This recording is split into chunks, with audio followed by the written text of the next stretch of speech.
Risk Map 2017 is our annual flagship publication, and it's a forecast of political, security, and operational risk for the coming year.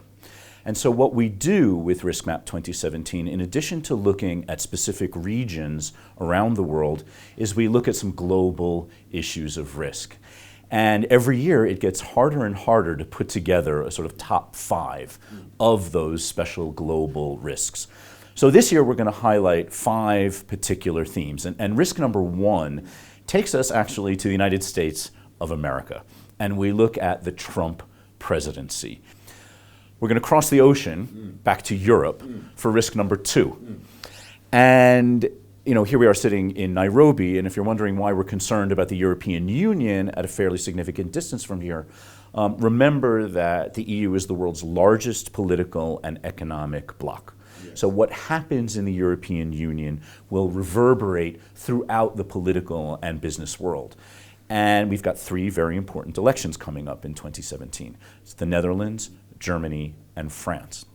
For the time being, we are forecasting that we will see mainstream candidates in office at the end of this electoral cycle in the current year. Well, France is making it difficult for us. Number 3 yes. Is big, traditional, what we like to call sort of meat and potatoes, geopolitics. And that is what's happening in the Kremlin, yes. What's happening in Beijing, yes. And then how that all fits with what's happening in Washington. Number 4. Number 4 is perhaps a little less sexy, except for perhaps the lawyers who are watching this, and that is what's happening in the regulatory environment yes. around the world. And we'll actually come back to cyber on that as well.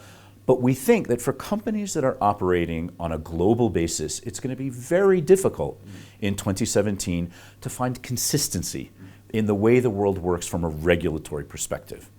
You've heard of this expression, the Trump bump, yes. And that is the boost in the capital markets. Big as a result. Boost. Yeah. Record so far, high in the Dow Jones. A little bit of euphoria yes. in the United States capital markets as a result of the Trump presidency. And we think that's for his regulatory stance.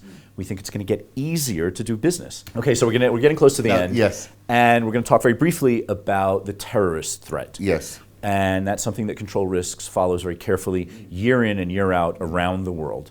And so when we look at terrorism for 2017, we're looking at right now what is the campaign to retake Western Mosul in Iraq. Eastern Mosul has already been secured from IS. It's taking the western part of the city now, and it's this pressure on what had been sort of a headquarters, if you will, of terrorist activity in the Middle East. We think that as the pressure turns up on Mosul, the terrorist threat will disperse from this headquarters concept in the Middle East, and will do a couple of different things. You will have armed, radicalized, experienced militants moving to other fragile states in the region, or they'll go home to the countries that sent them, if you will, to the countries that they came from in the first place.